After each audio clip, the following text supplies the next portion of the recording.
Hello.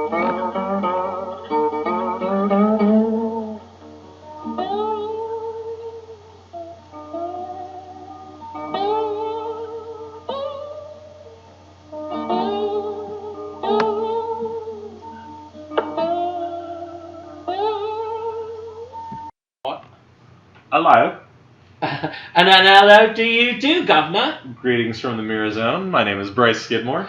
And I'm David Rapplescallion Leskin. You're such a rapplescallion, bro. TM. So this week we're gonna be doing on Harlan Ellison again in memory of. That's right. Yeah, Harlan Ellison just recently passed away at the age of 84. And his output includes more than 1,700 short stories and articles, at least 100 books, and dozens of screenplays and television scripts. He insisted that he wrote speculative fiction, or just fiction, simply fiction. "Call me a science fiction writer," Mr. Ellison said on the Sci-Fi Channel.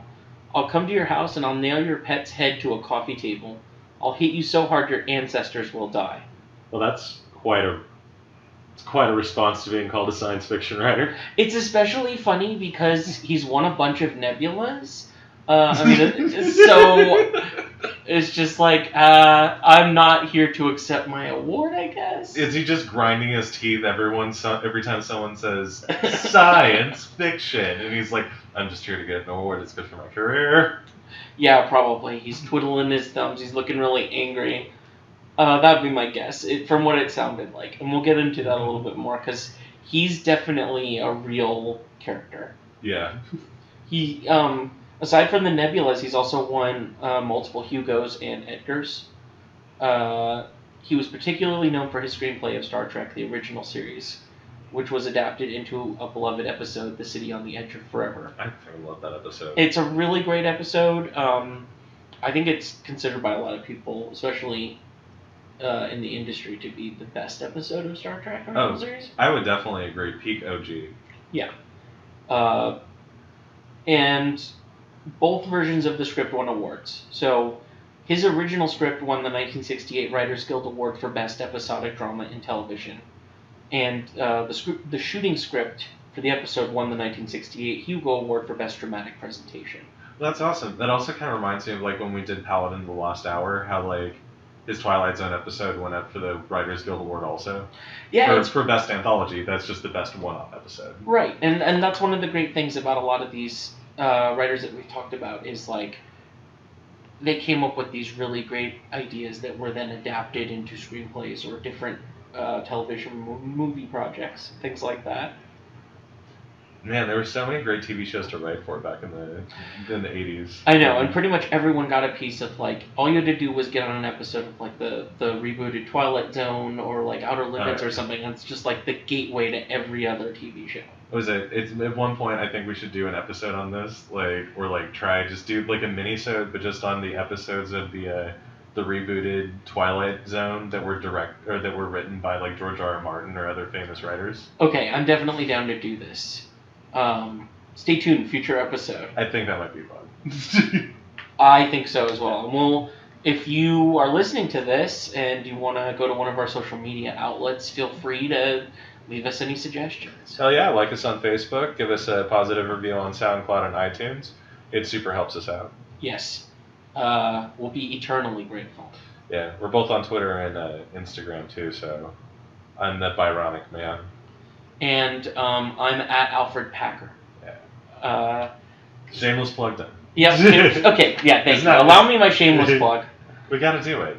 Oh, also look forward to my book coming out. Yeah, you totally gotta plug your book. I definitely will do that. Okay. Stay tuned. Also, future episode. All right. So Ellison. Another one of his really well-known stories is I have no mouse.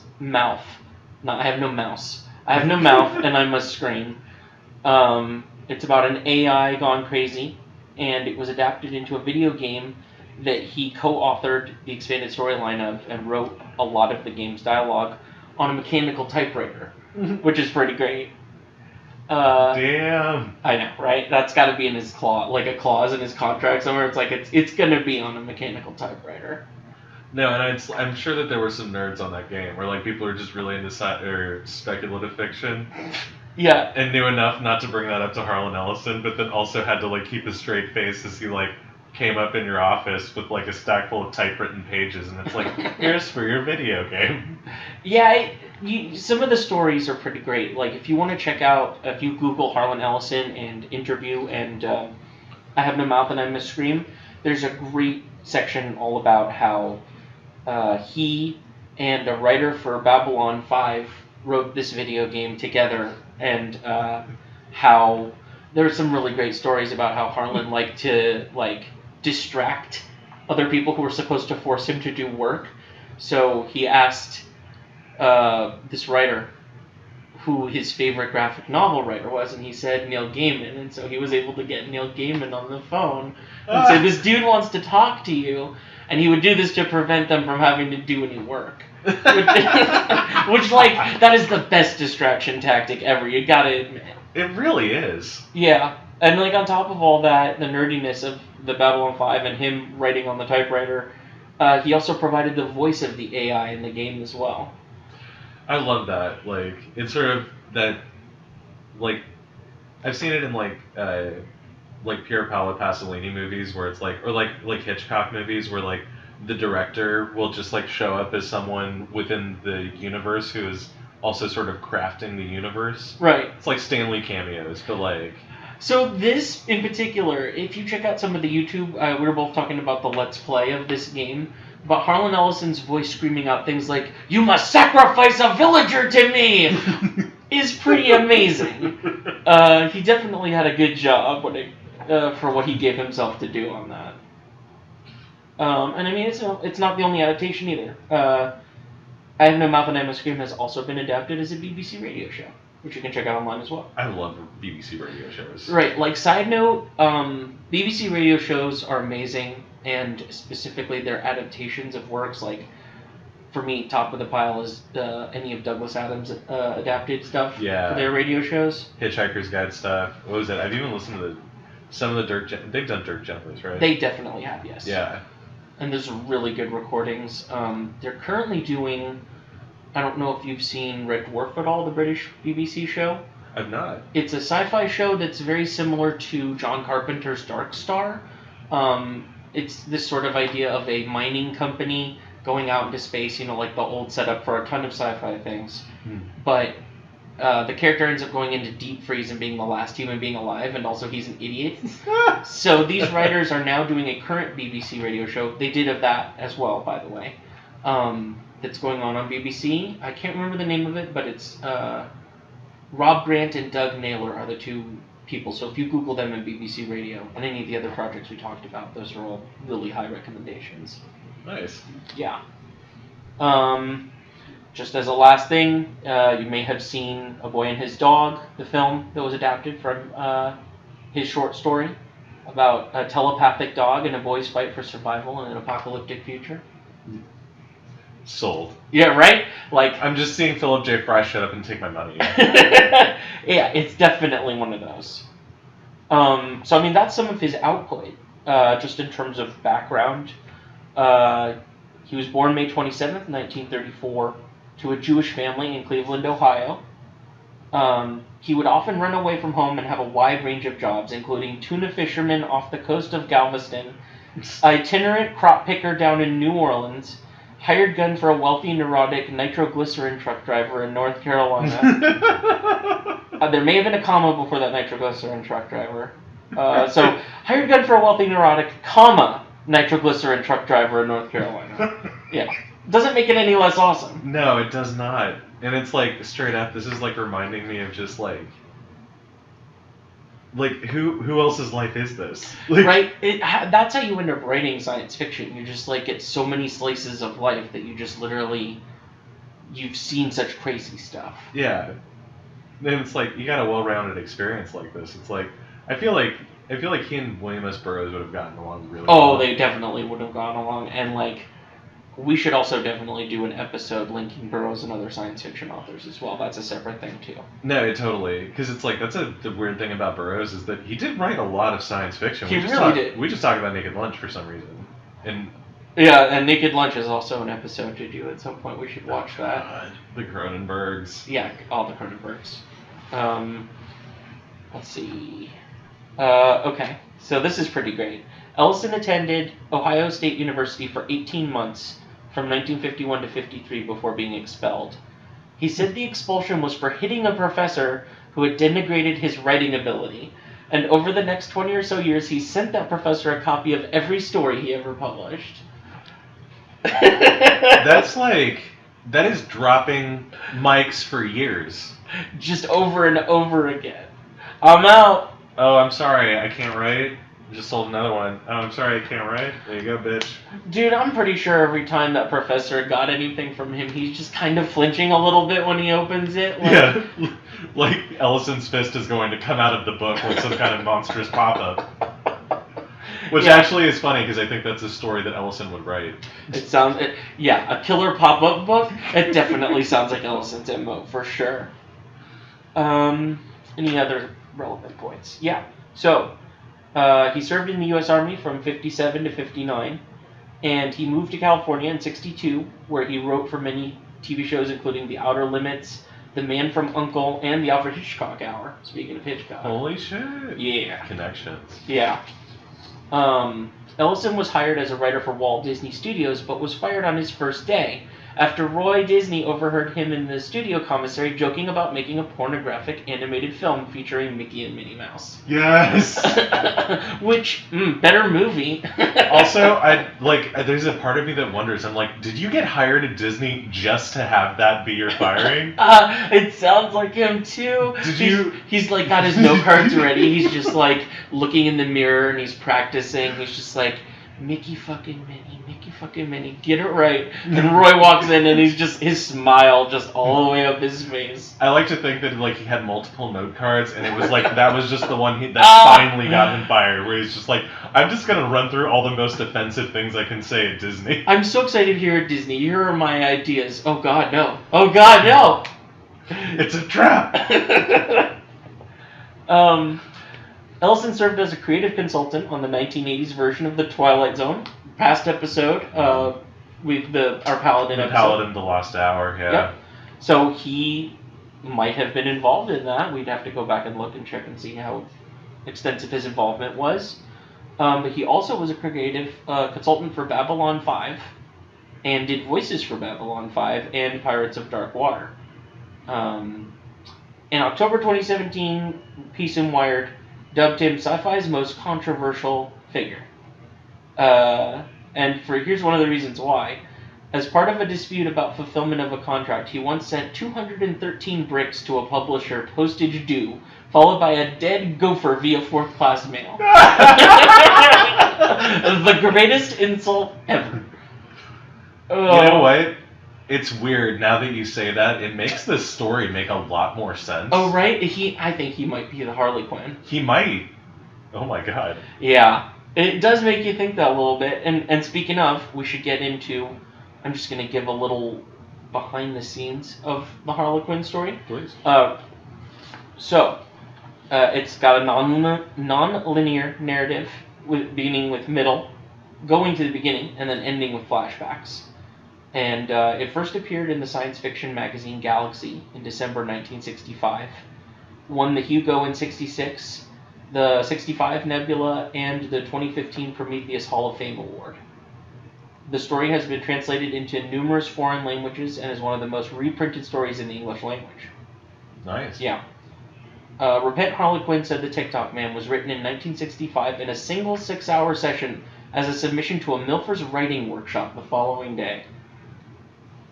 Holy shit. Right? Like, you put yourself under enough stress and you just set out to do something and, like, this is your output. That's crazy.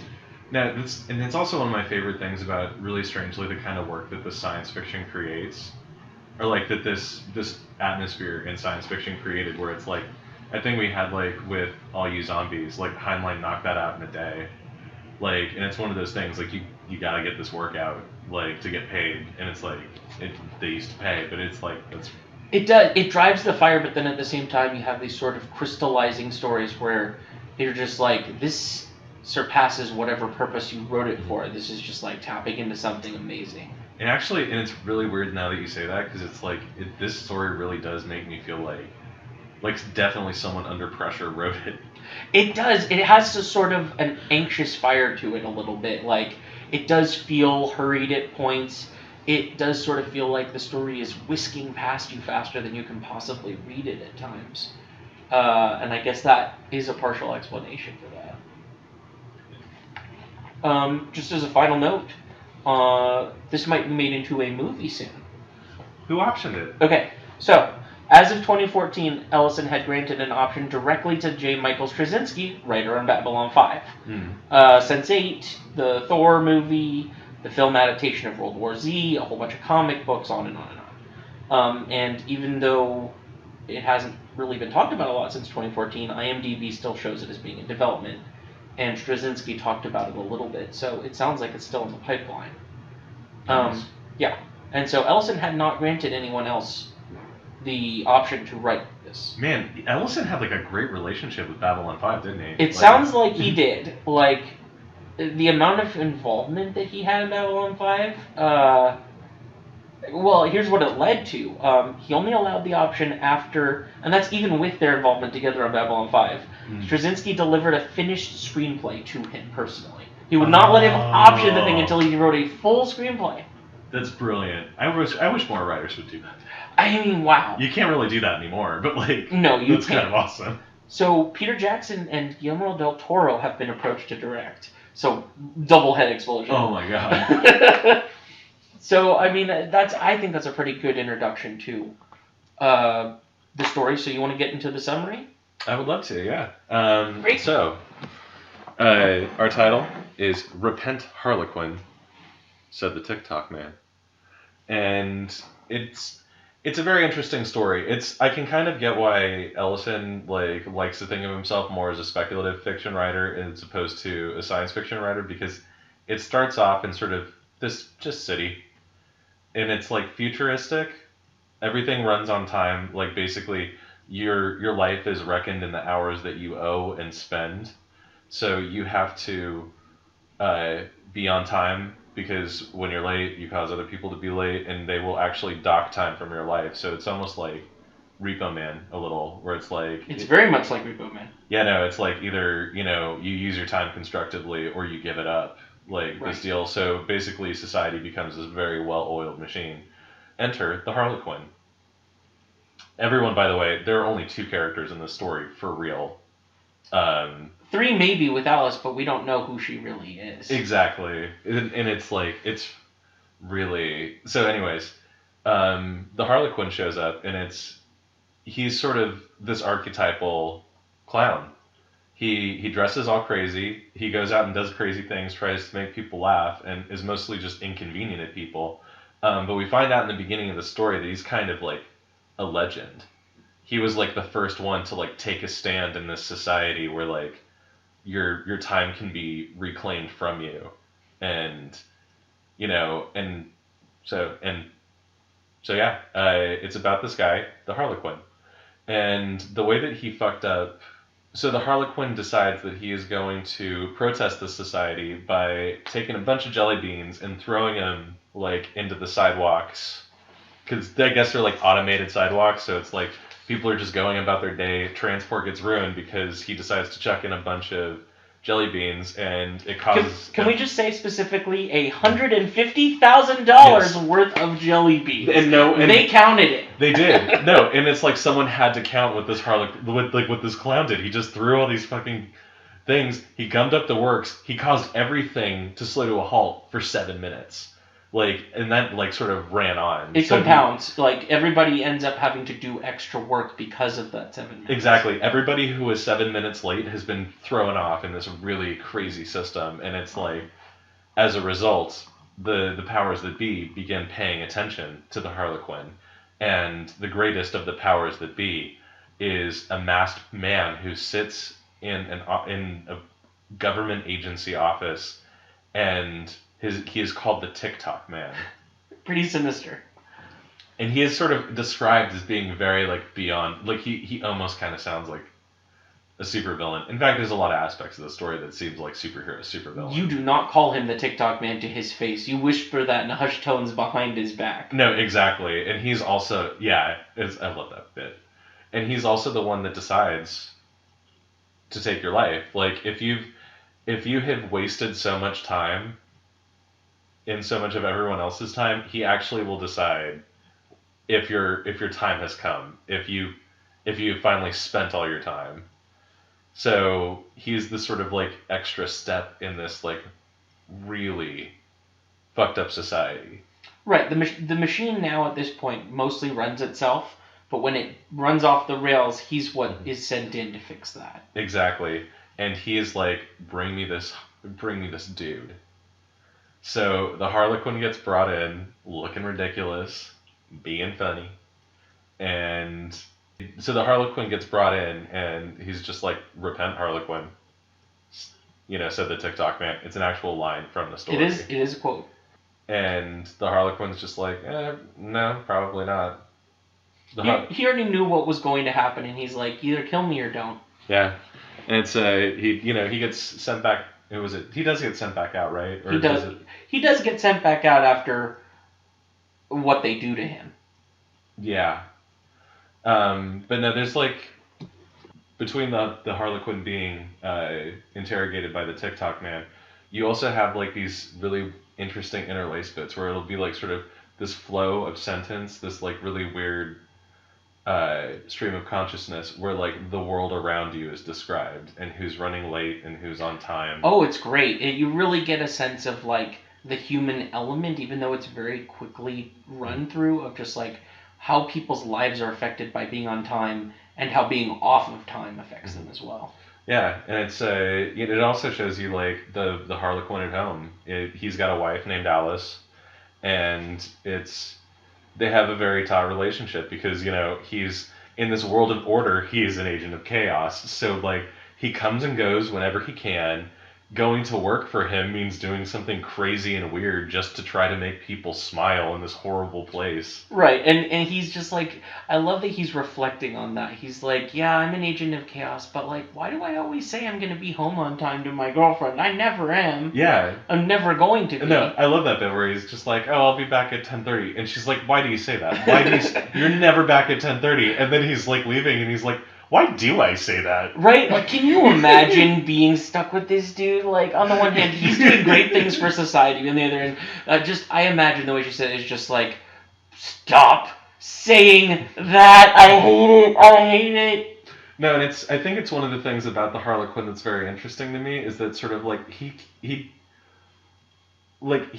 knows what to say, or like he knows what mask to put on, as it were. Like, in a world where everyone is faceless, he wears a mask, and that makes him different. Like, in the beginning, he's marked by it. And, the Fool has been, like, a thing in literature that... You're reading my mind, man. Yeah. The Fool is exactly where I was going to. No, exactly. It's like the Fool is the man with the painted face in every, like, Shakespeare play or random fantasy who gets to, like, stand in front of power, the king, and just, like, be, like, incisive and funny at it, but, like, funny in a way that fucking tears it down. Right. And was the only person allowed to do that. Exactly. The only form of subversion allowed in a lot of cultures was the clown, and as a result, in literature, the clown or the Harlequin has gotten to do a lot of really cool stuff. Right. And, like, it's really easy reading this story, even with the little details that were given, to imagine how long this has been going on and running smoothly before a Harlequin just naturally needed to happen to balance the whole thing out. I love how often the Matrix comes up when we talk, but it's like, it is kind of Matrix. Your really order is so oppressive that you created the one. Yeah, but the one is a clown who throws jelly beans instead of interrupting the agents and their flow in the Matrix. Yeah, it definitely has a very similar vibe to it. Like, maybe minus some of the, like, grim and gritty 90s hacker movie, early 2000s sort of thing, but, like, it's a very similar dystopian future, if not for the fact that it's not a hologram. Yeah.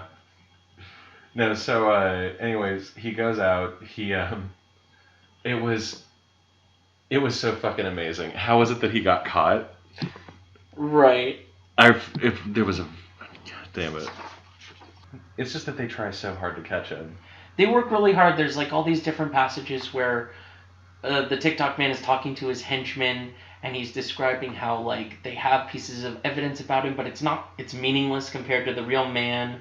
Like you said, he's very much a super villain, and they do remark about how he's just a man. That's how we caught him, because he's just some dude. Yeah, no, and I love that. And we're gonna do it when we get into quotes, but that's an amazing bit. But anyways, he's in their custody. It gets laid on him just how much time he owes, like how much time he's cost of himself and everyone else. Right. And it is insane. Yeah, what is it? You have been late a total of 63 years, 5 months, 3 weeks, 2 days, 12 hours, 41 minutes, 59 seconds, 0.03611 microseconds. Yeah. That is like, and I like to think that he's like 27, and he's already been late, just 36 years. I mean, and I almost get the sense though that as much as the Tic-Tock Man is,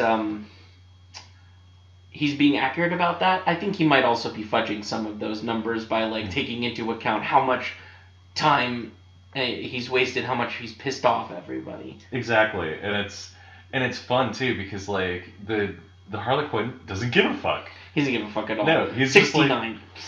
He's just like whatever, and finally the Tic-Tock Man's like, I'm going to kill you, and he's like, then do it, go ahead, and the Tic-Tock Man won't kill him. Oh no, that killing him would be too good. No, he's like, you are going to sing the company line. I am going to reform you, re-educate you into a good person. You will be a punctual person from now on. So the Harlequin gets sent away, and eventually he gets released, and he seems to be towing the party line. He goes on television and he tells everyone what a fool he was. And while that's happening, the Tic-Tock Man starts to glitch. Yep. And pretty great story. No, it was amazing. I had so much fun with this. I do too, and it's not really. They don't make a lot of. There's not a lot of details to the background people in the story. Like you said, there's really only 2 characters, but there's little moments in this story when people are like, oh, well, see, he recorded a message saying he was crazy. He must have been crazy. But other people were like, no, he wasn't crazy at all, and they kind of get it, and the seeds are planted. And I love that aspect to it, too. I was actually talking to Gabe about the Joker in the sky, but that was sort of like that thing on Batman 89, where the Joker shows up, and he goes on television to be like, hey, Gotham, I took my makeup off, and I'm just telling you that I'm a cool dude who wants to give you money. But the joke, of course, is he does have makeup on. He has normal makeup on. Because underneath he's the fucking Joker. But he could go on TV and he could sell himself. Whichever mask they need to see. Yeah. Whichever mask they need to see him take off. Yeah, and it's there's a part of me that wonders about that in the end, just if that's the Harlequin. I mean, they let him live, I think, because they had to. It's mentioned before in this that he had grown to such almost mythic and heroic proportions that if he had died, he would have died a martyr for a cause that would have probably lost control of. Yeah. So in a lot of ways, it's hard to tell whether he recorded what he needed to and licked his wounds to fight another day, or whether, Big Brother really did win. It's hard to say. Well, and actually, there's a part of me that wonders where it's does getting confronted with, if the Harlequin in some way, is he could be regretful of his life the way he is, and he could naturally want to change too, where it's that whole thing with his wife, where it's I'll be back at 10:30. You always say that. You're never back at 10:30. And he's like, why do I always say that? I wonder if maybe he was just I could just be on time now, I guess. Right. Sort of giving up a dream. It could be. It's hard for me to say, but I think Ellison's voice comes through in the sense that it's it didn't really matter. He did what he was supposed to do, and this did interrupt things. They can't take back that lost time. Yeah. No, it's not like the Paladin of the Lost Hour up in here. That's right. I just realized that too. Both of our Ellisons are very time related. That is interesting. And neither of them involve time travel. I mean, if you asked me, I would guess that most of the episodes he's involved with in the Twilight Zone revival probably involve time to some degree. It's he does like talking about that. Definitely City at the Edge of Forever. Yes. It's, yeah.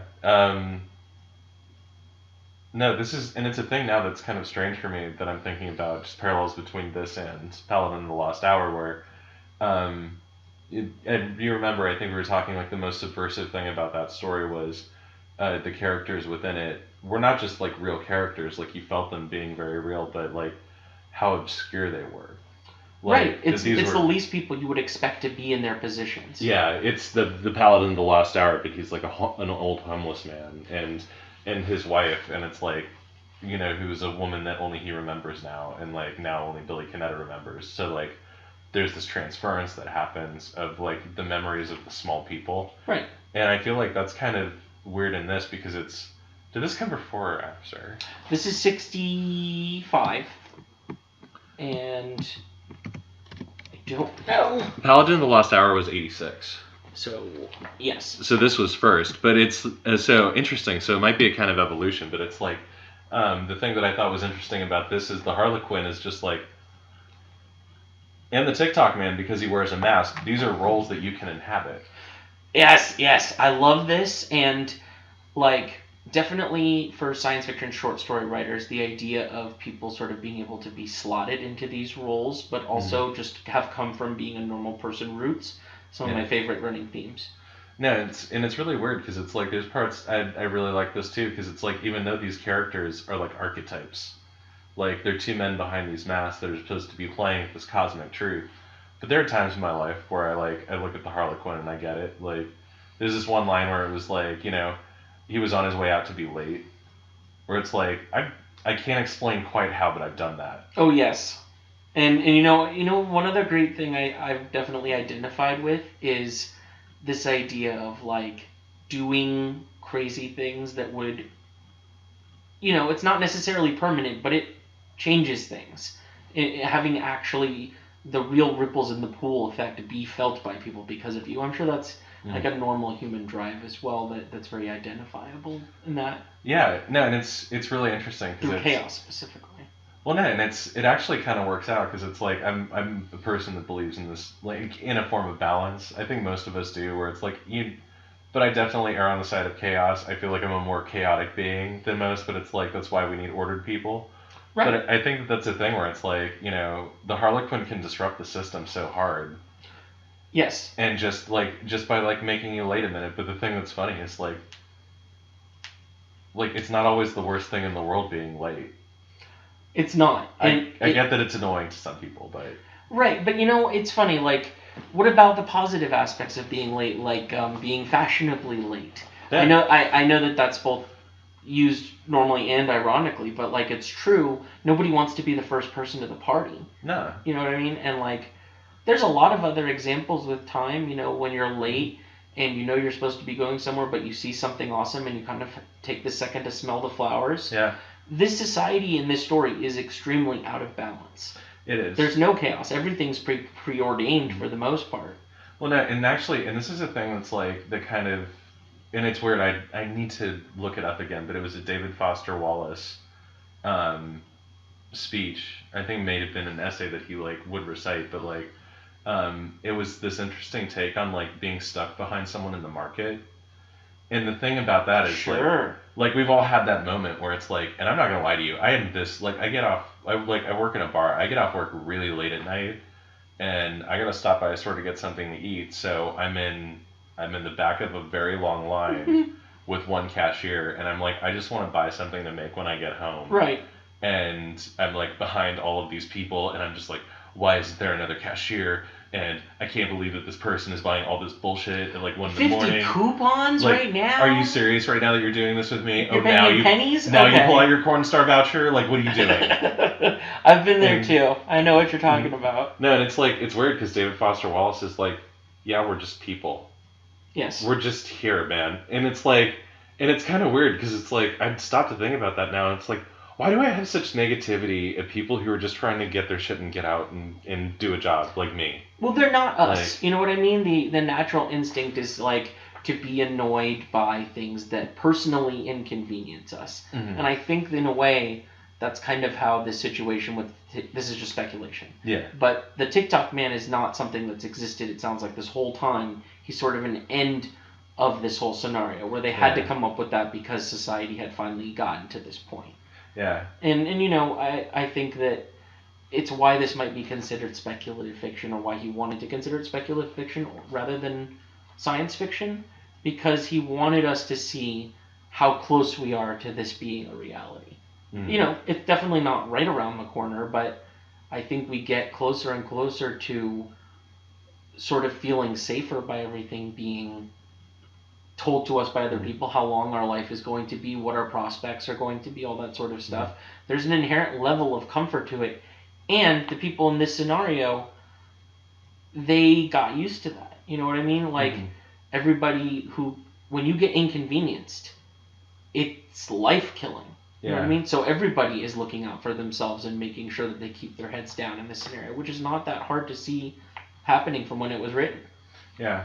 Well, no, and there's like, and it's weird to me because it's like I do think about this in a weird way from like another direction too, of like a society that has gotten so used to running in this orderly fashion where no one's ever late, where your time is never wasted. But then I also think of some things where it's like the Harlequin is being like sort of the natural fly in the ointment to this, because like one of the things is like, have you ever just like stopped walking on a busy street in New York? Sure. Yes. It's that deal where it's like, it's a fascinating experience. Sometimes throwing a bunch of jelly beans to stop a lot of fast moving people, like, it's like it happens, but it's like it's weird that it's like I'm doing it with candy. Right, and I mean, you know, it's not hard to see the Harlequin as being something of like a Tom Green or like, you know, Jackass or something like that, where the crowd, you know, the public would be super behind all this. They already are. I mean, we got Punk'd. We've got all kinds of shows like this. But he's doing it as sort of like a civil freedom for people. He's trying to free people from this system. And just as a side note, because I'll probably forget it later, I know we talked about how this is not supposed to be science fiction. This is supposed to be speculative fiction, or we have our ancestors killed or whatever. But like, there's flying cars in this, right? Like he drops the jelly beans from a flying vehicle, doesn't he? This is science fiction. Just saying, Harlan, R.I.P. But like, please don't haunt at me. Like, this is science fiction. You're dropping jelly beans from a hover machine that I'm guessing sounds like the Jetsons, like. Woo, woo, woo, woo. Well, actually, and this is a weird thing that it's kind of blowing my mind right now to consider, but like, if you can take time off of, like, I'm wondering if there's a science fiction aspect to it where it's like a ray gun that takes time off, or they just execute you at a predetermined time. I wondered about this too. Have we gotten to such a mastery that they literally can control people's time? It's really not completely made clear. It's not, and also like it would kind of be interesting, because then I would ask the secondary question of, what happens if someone took your time? Would you get it back? Is this movie gonna have gun kata and like bullet time? I'm just wondering, is there gonna be justifiable bullet time? It was just sold from the Babylon 5 guy to the Wachowski siblings. Oh, that's a good point. He did write Sense8, so I mean, it's not that far off to say the Wachowskis could be like, wow, we have a real in-universe reason to have bullet time again. Because like The Matrix, just talking about science fiction and tropes being used, everybody else who used bullet time used it wrong. Like, it's maybe a few instances where there's magic or supernatural shit that makes time literally be caught in a moment. But this is one of those stories where I think you could sort of twist that idea a little bit of like, how much does the Tic-Tock Man control time? Yeah. And could he literally stop time in a local area? You know, I mean, it's interesting to think about some of the implications. No, and it's like, it's one of those things where, and it's another thing I love about short stories, that they're of sort of perfect length and like concept density, that they're like tailored for film adaptation. Absolutely. Where it's like, I think about Minority Report and how like it wasn't that long, and all of the things that they managed to spin it into the film. Right. Some of it good, some of it bad, but like I see the seeds of like a really great film in this story. Oh yeah, I mean like, going off of what you're talking about, like Minority Report, the story versus the movie. One of the best changes is that it's a pilot program. It's only being tested in DC, right? Isn't that? Yeah. And it hadn't been for that long either. I think it was 5 years, 10 years. Maybe? And it passed that extra punch too. It's like, well, how's this for a success rate? We dropped the murder rate to 0 in DC. Exactly. I agree with you completely. Like, short stories really leave this great room for the movie to expand on ideas that it doesn't feel like they were just trying to knock out more time to pad it out. Like, there's really room to say, well, the core concept are here. Let's make this for cinematic experience. Yeah. Do you want to do start with the epigram, the Thoreau quote? Please. Yes. Henry David Thoreau, Civil Disobedience. This is actually the beginning of the story. There are always those who ask, what is it all about? For those who need to ask, for those who need points sharply made, who need to know where it's at, this. The mass of men serve the state thus, not as men mainly, but as machines, with their bodies. They are the standing army, and the militia, jailers, constables, posse comitatus, etc. In many cases, there is no free exercise whatever of the judgment or of the moral sense. But they put themselves on a level with wood and earth and stones, and wooden men can perhaps be manufactured that will serve the purposes as well. Such command no more respect than men of straw or a lump of dirt. They have the same sort of worth only as horses and dogs. Yet such as these are even are commonly esteemed good citizens. Others, as most legislators, politicians, lawyers, ministers, and office holders, serve the state chiefly with their heads. And as they rarely make any moral distinctions, they are as likely to serve the devil without intending it as God. A very few as heroes, patriots, martyrs, reformers in the great sense, and men, serve the state with their consciences also, and so necessarily resist it for the most part, and they are commonly treated as enemies by it. Perfect quote to set the tone for the story. It is a perfect quote, and it's one of those things that I like that it hits sort of that Ciceronian or Aristotelian idea of like the tricola just hit you with 3 of something, where it's like, look, there are 3 different types of people. Right. There are the people who serve with their bodies, and become part of the machine, which I think is interesting because I feel like that is like a weird. Like, yeah, some people are like William S. Burroughs wrote a book called The Soft Machine, and the soft machine is us. Like, yes. The soft machine is the human body, and it's like sort of the fodder that's already come into use this way. But it's like that other people serve the machine with their heads, but because the world is amoral, sometimes they just fuck that shit up. And then lastly, the idea that there are some people out there who serve with their conscience. Right. And thus we have the introduction of our 2 characters, the man who is putting himself on a level with wood and earth and stones because he's literally controlling time, and the man aligned with chaos and breaking those bounds for the betterment and through acting of his conscience. It would be an amazing John Hammond, Ian Malcolm dichotomy. Yes. These 2, we should get. Wow, the John Hammond dichotomy. Say the whole thing again. The John Hammond, Ian Malcolm dichotomy. The John Hammond, Ian Malcolm dichotomy. This is an actual thing, I think. I agree with you. This is definitely a sort of dynamic that you can almost put into other fictional roles. I can impose order on chaotic systems. Chaotic systems will always express themselves. God, it makes me want to do a separate TV show just for those 2 characters where they discuss modern events, but all arguments come down to that same thing, and they just move on to the next topic. I feel like, and it was a thing that I used to love about movies where Greek gods were characters, yes. Because that was very common. You had scenes where Greek gods were like, if the hero acts this way, then I'm right, and if they act this way, then you're right. And then, eventually they'll be like, well, that was kind of a draw. Let's try it again with some other humans. But do it bloodier this time. Yeah. More consequences. It's just these 2 gods that don't learn and just decide to keep playing humans at each other. Yeah, well, the gods never do learn. I think that's definitely another theme that kind of is in this, as well as it's up to the men, because the elemental forces will always stay in some sort of balance until man imposes something on it. Yeah. Was it, I wanted to read something from a literary critic named Leo Marx. He wrote this really cool book called The Machine in the Garden, which is just about the advent of technology in early America and what it kind of did to art and land and just the culture in general. Mm-hmm. And he quotes he talks about Thoreau, and it was a thing because as soon as we read this story, I immediately remembered. I was like, didn't Thoreau have some really definite opinions about clocks? Yes, he did. And the answer is he did. And this is what Leo Marx has to say about Thoreau's fixation on clocks.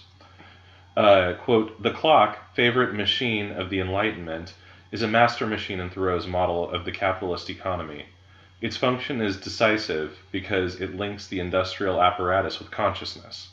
The laboring man becomes the machine in the sense that his life becomes more closely geared to an impersonal and seemingly autonomous system. The advent of power technology is alarming.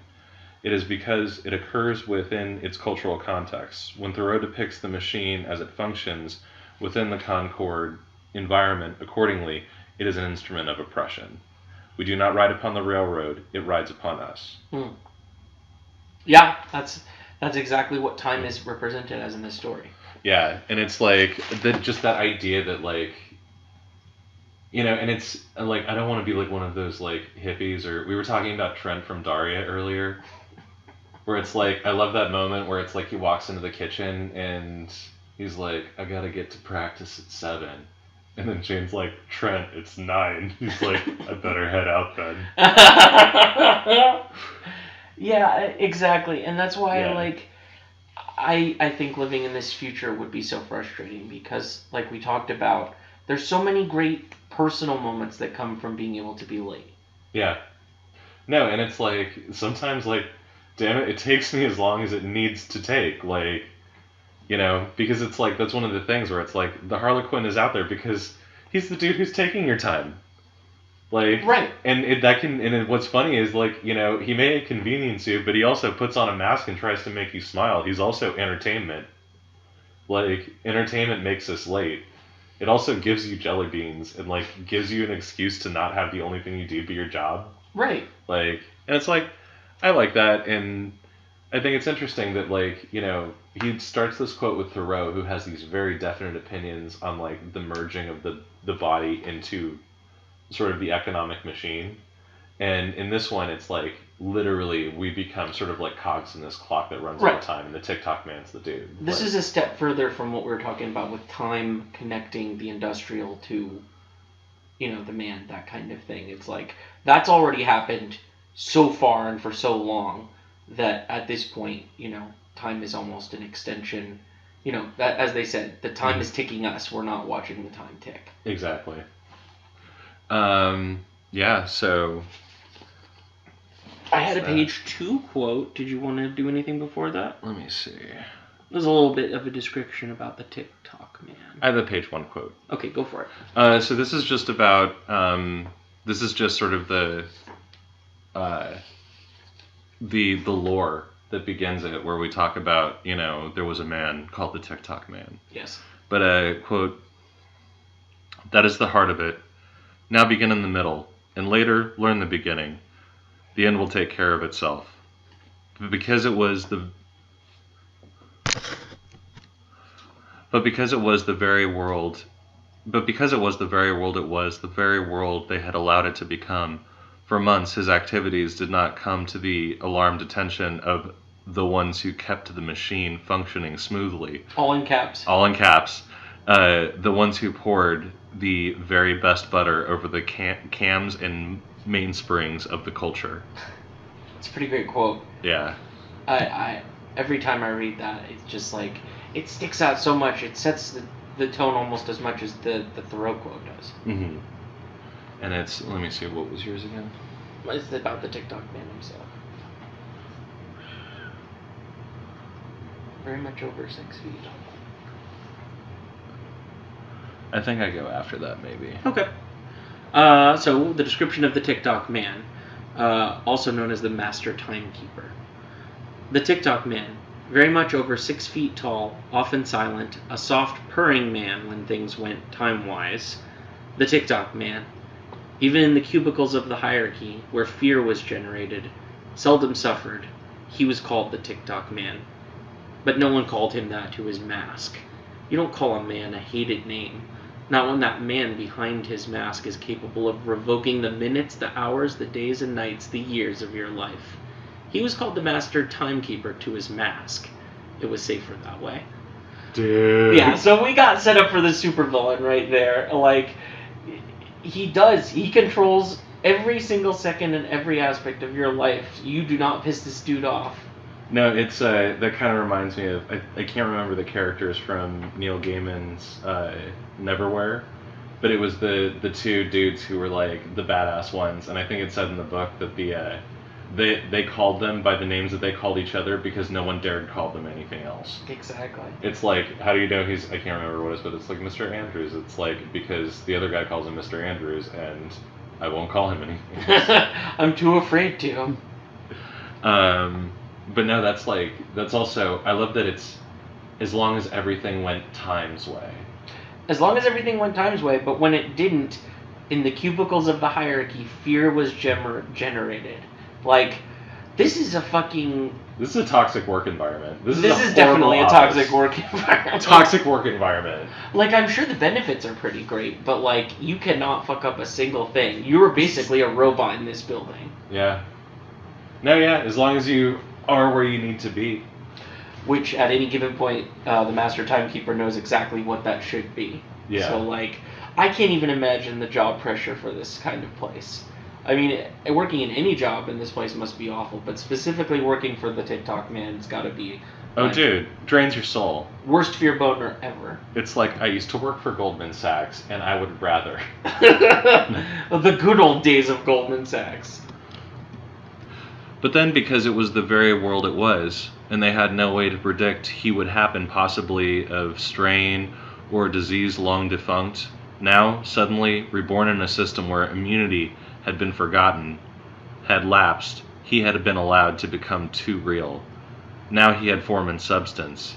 He had become a personality, something they had filtered out of the system many decades ago. But there it was, and there he was, a very definitely imposing personality. In certain circles, middle-class circles, it was thought disgusting. Vulgar ostentation, anarchistic, shameful. In others, there was only sniggering. Those strata were thought its subject to the form of ritual niceties, proprieties. But down below, down below, where the people always need their saints and sinners, their bread and circuses, their heroes and villains, he was considered a Bolivar, a Napoleon, a Robin Hood, a Dick Bong, ace of aces, a Jesus, a Jimmo Kenyatta, and at the top where, like socially minded shipwreck Kellys, even tremor and vibration threatens to dislodge the wealthy, power, and entitled from their flagpoles. Flagpole sheet? Oh no. Sorry.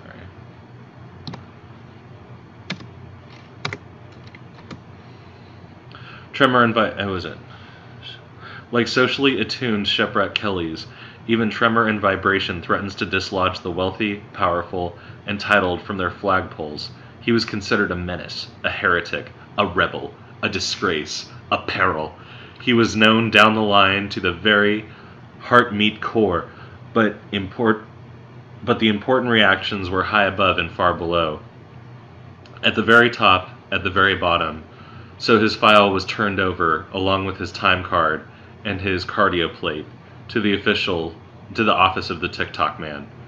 But, no, like, I love this description of the Harlequin, because it's just, like, and also just this description of, like, you know, when people, like, die, or, like, people, like, try to, like, affect society around them, they don't know, like, really if anything happens of it, and I think that's one thing that we've started to realize is, like, the two places where power matters the most is at the very bottom and the very top. The very top. And yep. Those are the two people that the Harlequin, like, really, like, resonates with. Right. He resonates with the people on the bottom who have no options and would do anything to see this future society changed, and the people at the top who couldn't possibly have a single thing changed because it would threaten their entire way of life. Yeah.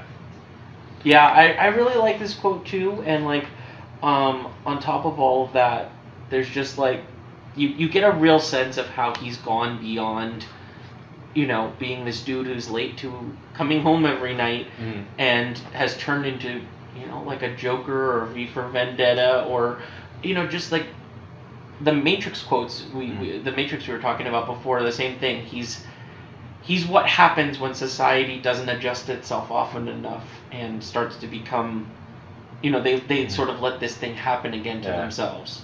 Which I think is interesting, because it's like, I think it sort of creates this thing that, like, I feel like human beings essentially are, just a lot of people don't want to admit it because it sounds kind of scary, is like, we're a little hive-mindy. Yeah. But, like, this whole sort of notion that, like, and it's like, I don't think it's necessarily wrong to consider an entire population to be sort of part of the same organism, but to be all part of the same clock, like, that's the unnatural thing. But I think in the story, when he, when the story describes him as sort of like this aberration, like, the system had gone on so long that it just couldn't but create this man, and so it gave him shape and form. Right. So, like, the idea that, like, sort of, you're not even really an individual, like, you're a product of society. Like... Right, even as they consider him a threat to society, he considers himself a savior to it. They're all just what bubbles out of that machinery coming to its logical conclusion. Yeah. Which, like, I don't think that, and it's the thing that's weird, because it's like, I read this twice just trying to figure it out, like, which is it, Harlan? Like, are we individuals, or are we, like, cogs in a machine? And it's like, I do think the answer is both. Both. Definitely, like, both. Just, we shouldn't be a clock. Right. No, we definitely shouldn't be a clock. We definitely shouldn't trap each individual moment under glass. I definitely think that this is a warning against all of that. But at the same time, maybe not so much the Tic-Tock Man, but the Harlequin is depicted as being a real person outside of, like, these sort of duties. I don't know what his real job was necessarily, or anything like that. Like, what's his alter ego? Who's his Bruce Wayne? Well, no, and I would love to say, because it's... do I have that quote? I'm going to read that later. I'm not, so I'm going to just say it now. No, like, the jelly beans. Like, one might want to say that he used to work at a jelly bean factory, although the authorities can't figure out how he got that many jelly beans or from where. Right? To me, the little details they don't explain in this, like, leave so much more room for, like, craziness. Just, what is really going on in this place? No, it reminds me more and more of, like, the Batman Joker, where it's like, he'll just do that. He'll just, like... He'll throw you a joke that's only funny to him. Right. The question is not, how was he able to get $150,000 worth of jelly beans? It's more what he used those for. The fact that he did it is why you're questioning how he was able to do it. That's the whole point. No, there's like, and it's really weird, because it's like, I can see this sort of get ironed out in The Paladin of the Lost Hour with, like, Gaspar and the cupcakes type of deal, where it's like, I'm going to, like... The world is, like, tough, and I'm going to be there for you with, like, a little something that makes you smile. Yeah. The earlier version of that is the Harlequin, where it's like, this is a horrible future, because not only are you penalized for being late constantly, but you can throw $150,000 worth of jelly beans, and you don't know where they came from, because your society has long since stopped making candy. Right? Like, that's the implications of that, is just like, there's nowhere you can get jelly beans. How did he get this many jelly beans? Jelly beans are outlawed. And he's like, fuck you, I'm gonna fucking clog your sidewalk gears with jelly beans, like fucking Johnny Appleseed or whatever. Like, yeah, Johnny Jelly Beans. And it's kind of great, because it's like, it is like the, I'm going to destroy society. Treats. Like, I would argue that it is both, for whether we're part of that machine or whether we're individuals, because, like what you said, he kind of had to do this. You know what I mean? He's compelled through his conscience to do this, and there's almost a higher power working behind both of them. No, and I also love that it's like, in this character, like, as the Harlequin, it's like, also commonly known as the Fool, also acts sort of like the Fool archetype for, like, sort of our society, where it would just be like, he's a dude who, like, has trouble with his wife, like, he has trouble keeping appointments and getting his shit together, he's never serious when he should be. Right. Like, and as a result, he owes 37 years of his life, and, like, he's wanted by some very scary people, but he just doesn't care. He can't fucking stop. No, he can't stop at all. Like, and it's like there's a part of that where it's like that, you know, that kind of fool behavior, like where it's like a lot of people would be like, he's the fool for our sins. yeah. It's also kind of a Jesus archetype as well. Oh, that is true. I mean, you know, to some extent it's not because he survives in the end. Well, I mean, you know, we don't really know how much of him, but he is definitely doing this for all of us, not for himself. And it's definitely not, he's willing to take the consequences, but it's definitely not benefiting him, other than laughter. Which maybe, like, that kind of says that this is a necessity to him. They do say it's the best medicine. They do say it's the best medicine. I prefer drugs. What do you have as your next one? Is it also on page? Actually, the next one I have is on page 7. Okay, I have a couple on page 3. Okay, go for it. Okay. Somewhere nearby, the Harlequin could hear the metronomic left-right-left of the 2:47 p.m. shift entering the Timken roller bearing plant in their sneakers. A minute later, precisely, he heard the softer right-left-right of the 5 a.m. formation going home. An elfish grin spread across his tanned features, and his dimples appeared for a moment. Then, scratching at his thatch of auburn hair, he shrugged within his motley, as though girding himself for what came next, and threw the joystick forward and bent into the wind as the airboat dropped. He skimmed over a slide walk, purposely dropping a few feet to crease the tassels of the ladies of fashion, and inserting thumbs in large ears, stuck out his tongue, rolled his eyes, and went, wugga, wugga, wugga. It was a minor diversion. One pedestrian skittered and tumbled, sending parcels every which way. Another wet herself. A third keeled over slantwise, and the walk was stopped automatically by the servitors till she could be resuscitated. It was a minor diversion. Then he swirled away on a vagrant breeze and was gone. Hi-ho! Hi-ho! Hi-ho and wugga wugga wugga, the catchphrases of the Harlequin. I love that shit. Yeah. Wubba dub dub. Wubba wubba dub dub.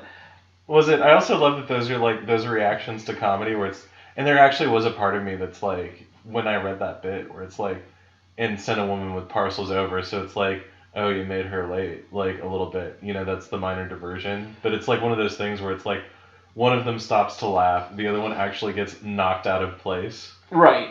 And it's like, I love it too because it's like he starts that passage with the description of the steps of one crowd coming and the steps of the other crowd going and how they're like weirdly synchronized, like I feel like years in a clock. It's creepy. Yeah, and then he just comes along and it's like, let me just fucking throw a little disorder in here. Yep, I like to pull the grenade, I like to pull the pin and throw the grenade into the crowd. And that's what he loves to do. Yep. Just continuing on to some of his stuff. Once more in anticipation, the elfin grin spread, and there was a tooth missing back there on the left side. He dipped, skimmed, and swooped over them, and then, scrunching about on the airboat, he released the holding pins that fastened shut the ends of the homemade pouring troughs that kept his cargo from dumping prematurely. And as he pulled the trough pins, the airboat slid over the factory workers, and $150,000 worth of jelly beans cascaded down on the express trip. Yes. The shift was delayed 7 minutes. They did not get home for 7 minutes. The master's schedule was thrown off by 7 minutes. Quotas were delayed by inoperative slidewalks for 7 minutes. He had tapped the first domino in the line, and one after another, like chick, chick, chick, the others had fallen. The system had been 7 minutes worth of disrupted. It was a tiny matter, one hardly worthy of note.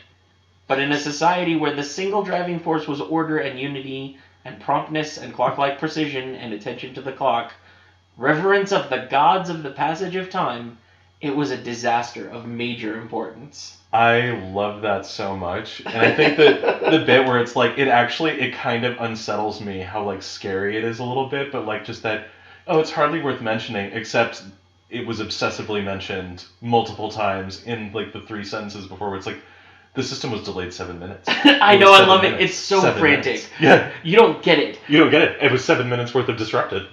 Yeah. It was when they say something like, what was it? It was some kind of delay. It was a minor diversion. I don't hear them saying it was a minor diversion the way we would say it was a minor diversion. You're saying this with klaxons going off. You're like, it's a minor diversion. Yeah. Do you not get how fucking crazy 7 minutes in all directions in this society is? People die because of him doing this, and he's got to know that to some degree. He's got to know that people's careers are permanently ruined through just inserting 7 minutes of delay. Mm-hmm. And, like, it's the only thing that he can do at this point to make any sort of difference in any of these people's lives. Yeah. The dominoes falling over. Oh, that, yeah, no, just the literal domino effect that he creates. I have more, just continuing the quote. Yeah. Jelly, for God's sake. Beans. This is madness. Where did he get the money to buy $150,000 worth of jelly beans? They knew it would have cost that much because they had a team of situation analysts pulled off another assignment and rushed to the slidewalk scene to sweep up and count the candies and produce findings, which disrupted their schedules and threw the entire branch at least a day behind. Jelly beans. Jelly beans? Now, wait a second. Accounted for. No one has manufactured jelly beans for over 100 years. Where did he get jelly beans? That's another good question. More than likely, it will never be answered to your complete satisfaction. But then, how many questions are? No, I love that where it's like, and where did he get all these jelly beans? I will not be able to provide you with a satisfactory answer. He's talking directly to us. Yeah. Which I love that just whenever a writer is just like, just ease up on me, dude. I'm just trying to tell you a story. He dropped 150,000 jelly beans on people. What do you want me to say? Don't ask me where he got it, dude. He's crazy. Which I also love that idea where it's like, he is someone who is essentially so disordered, but like sort of this weird flip side of the Tic-Tock Man who has all of the resources at his disposal and he just uses them all wrong. But the dude who like keeps giving him the slip until the very end is a dude who's like, he's also resourceful, where it's like, how the fuck do you get that many jelly beans? He's like, I don't know, I just ended up in a place with jelly beans. I'm where I'm not supposed to be all the time.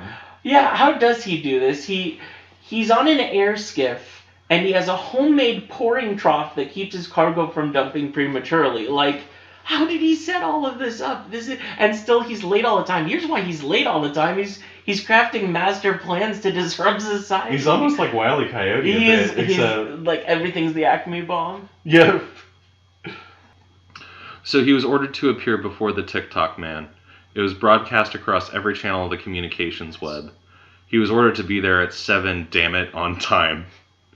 And they waited, but he didn't show up until almost 10:30. At which time he merely sang a little song about moonlight in a place no one had ever heard of, called Vermont, and vanished again. But they had all been waiting since 7, and it wrecked hell with their schedules. So the question remained: who is the Harlequin? Oh my god. I love that so much. You were to be here at 7 o'clock, damn it. And I love it. It's just in the time. You're to be here at 7 o'clock, damn it. He shows up at 10:30. He was late. He sang about moonlight in some place no one's ever heard of called Vermont. And then and then it wrecked hell with their day. And who the hell is he? Everyone's going crazy. He's kind of like, I love it because he's like, he first had to show up to talk to the Tic-Tock Man and just like, he broke them. Like, he's just like, I'm not sensical. I can't wait for this to be a movie, and like, maybe one thing we could talk about later is who we would cast as the Harlequin and the Tic-Tock Man. Oh god, yes. We gotta do that. I have a quote just about kind of like what society is like, and what has sort of led to all of this, and what the Master Timekeeper can actually do that makes him such a threat. Mm-hmm. And so it goes, and so it goes, and so it goes, and so it goes, tick-tock, tick-tock, tick-tock. And one day, we no longer let time serve us. We serve time, and we are slaves of the schedule, worshippers of the sun's passing, bound into a life predicated on restrictions, because the system will not function if we don't keep that schedule tight. Page 6. Until it becomes more effective than a minor inconvenience to be late, it becomes a sin, then a crime punishable by this. Effective 15th of July, 2389, 12 midnight. The office of the Master Timekeeper will require all citizens to submit their time cards and cardio plates for processing. In accordance with Statute 5557 SGH 999, governing the revocation of time per capita, all cardio plates will be keyed to the individual holder and what they had done. Was devise a method of curtailing the amount of life a person could have. If he was 10 minutes late, he lost 10 minutes of his life. An hour was proportionally worth more revocation. If someone was consistently tardy, he might find himself on a Sunday night receiving a communique from the Master Timekeeper that his time had run out, and he would be turned off at high noon on Monday. Please straighten your affairs, sir. And so by this simple scientific expedient, utilizing a scientific process held dearly secret by the Tic-Tock Man's office, the system was maintained. It was the only expedient thing to do. It was, after all, patriotic. The schedules had to be met. After all, there was a war on. Only, wasn't there always? Wow. Right? Like, there's the origin story of this society. No, and it's like, it's one of those things where, like, I love science fiction so much because, like, it is the place where we can try and, like, work out some of the stuff that, like, really fucks with us. But it's like, I'm not gonna lie to you, this is the thing that fucks with me daily. Is just, and it's like, I know that there's not anyone out there who will just be like, you know, I'm going to take a half hour of your life, but it's like, so much of my life is just wasted trying to pay for shit. Right? The economy sucks right now. Like, we work way more hours for way less money. That's just a thing. It's something we're very, very aware of, especially with people having multiple jobs and, you know, like, not being paid a living wage. I think we're all very aware of how much our time is worth and how much it isn't at this point. No, is it like those awkward weeks where you find out that, you know, you just don't have a lot of money? Right. But, like, was it when it's, like, just, it resonated with me, the whole idea is, like, it might be Friday night and you're going to get a call from the timekeeper that says you have been turned off. You've been turned off. God damn it, I need to live, I've got shit to do. Please get your affairs in order, sir. That is so fucked up. You have to, they politely tell you that if you don't get your affairs in order, you're going to be fucking up the shit of the system even more. Well, no, I love that what they say, too, where it's like, was it like in empowering the timekeeper was expedient? I was like, oh, that's disturbing use of that word. And patriotic. Thank you, Harlan Ellison, for making those two normal words somewhat. I mean, patriotic was kind of scary, anyways. But. Yeah, but you're right. There's a lot of elements where they're talking about time in this story, and it gets this sinister edge just by having set the tone of like what time really means weaponized in this story. Yeah. The next thing I have is on page 8. I got one on page 7.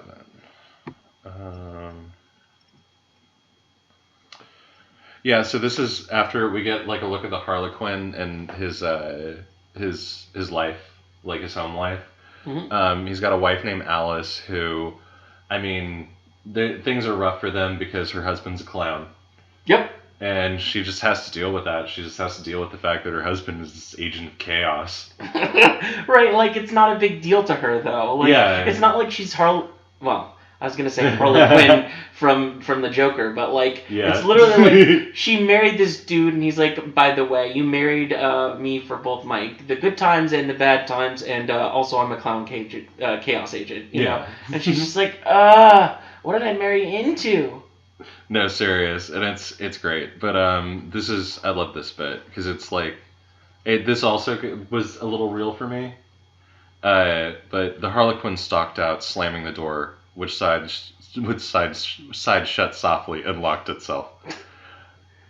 All right. First of all, I love that he slammed the door, which closed lightly and shut It's itself. so ineffectual. You're just like, you don't even let me have this small statement of anger because life is so orderly and like, you know, peaceful. Yeah.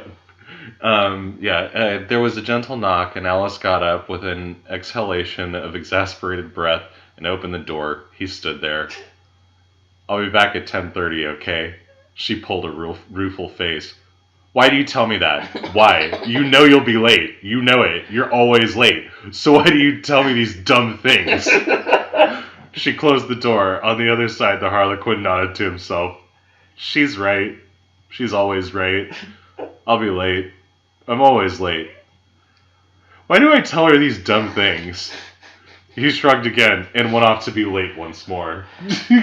Hashtag marriage goals. Yeah. Like, yeah, it's a rueful face that she makes at him. She knows he's gonna keep doing this, but also she's like, why do you tell me this every time? No, it's like I love that shit too, where it's like I've accepted the chaos of my life, right? And it's just like I'm like, look, I'm aiming for this time.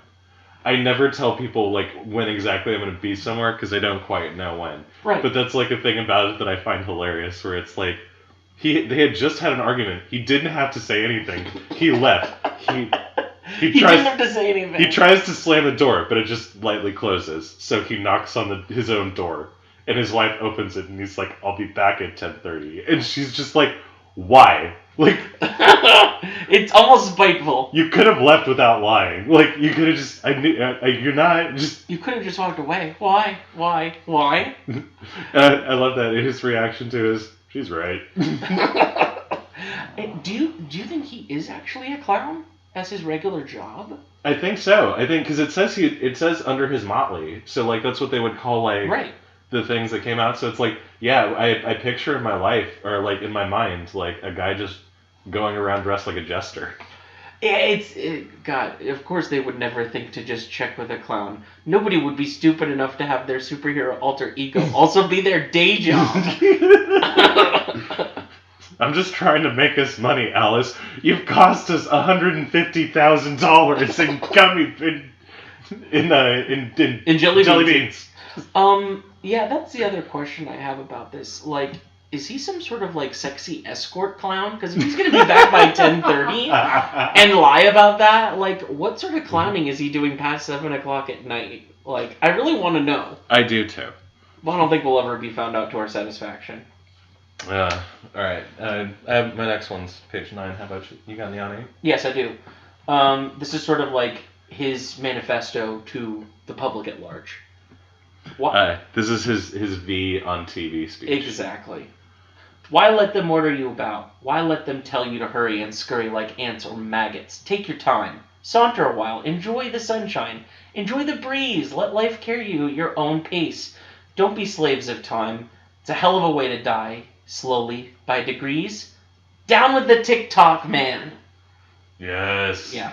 It's a small quote, but I really wanted to include it because like this is what I'm talking about. Of he will inspire other people to pick up his mantle. Well, no, and it's actually kind of insidious because it's like there's a little. I think there's like a little nod to Shakespeare in there.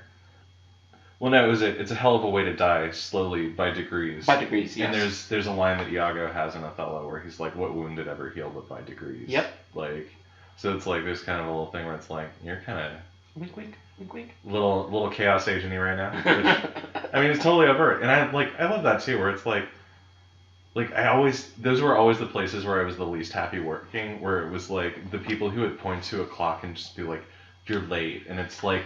It is 5 minutes right after even 7 minutes was like, come on, like calm down. I will never like, and that's the thing where it's like I've left so many jobs where it's like, you know, and it's like I'm not like perpetually late, but it's like if you were like so anal that I need to like that I can't be late 5 minutes, then your job is like really ridiculous. Right. There's got to be a little bit of breathing room. Yeah, like, and it's one of those things where it's like, and I love that too, where it's like I'm not gonna lie to you. I'm not always held up. Right. Like I like to saunter. I'll take my time. Yes. I want to make sure I have everything before I leave the house. Like, and it's like, yeah. Sometimes I need a minute. And sometimes you need to go back. Yeah. So, yeah. I think you're on the last quote. My quote is part of your last quote, I'm assuming. I think so too. So, this is. Yes. This is where we get. Not only this is where we get the title drop for the story, but this is also how they caught the Tic-Tock Man. Yes. Or no, I'm sorry. This is how they caught the Harlequin. This is how they caught the Harlequin. They used dogs. They used probes. They used cardio plate cutoffs. They used teepers. They used bribery. They used stidikites? I guess. They used stidikites. They used intimidation. They used torment. They used torture. They used finks. They used cops. They used search and seizure. They used Faleron. They used betterment incentive. They used fingerprints. They used Bertillon. They used cunning. They used guile. They used treachery. They used Raoul Mitgong. But he didn't help much. They used applied physics. They used techniques of criminology. And what the hell? They caught him. After all, his name was Everett C. Marm. And he wasn't much to begin with, except a man who had no sense of time.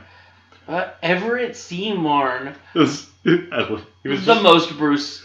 Yeah, sure. Yeah, that's your alter ego. Okay.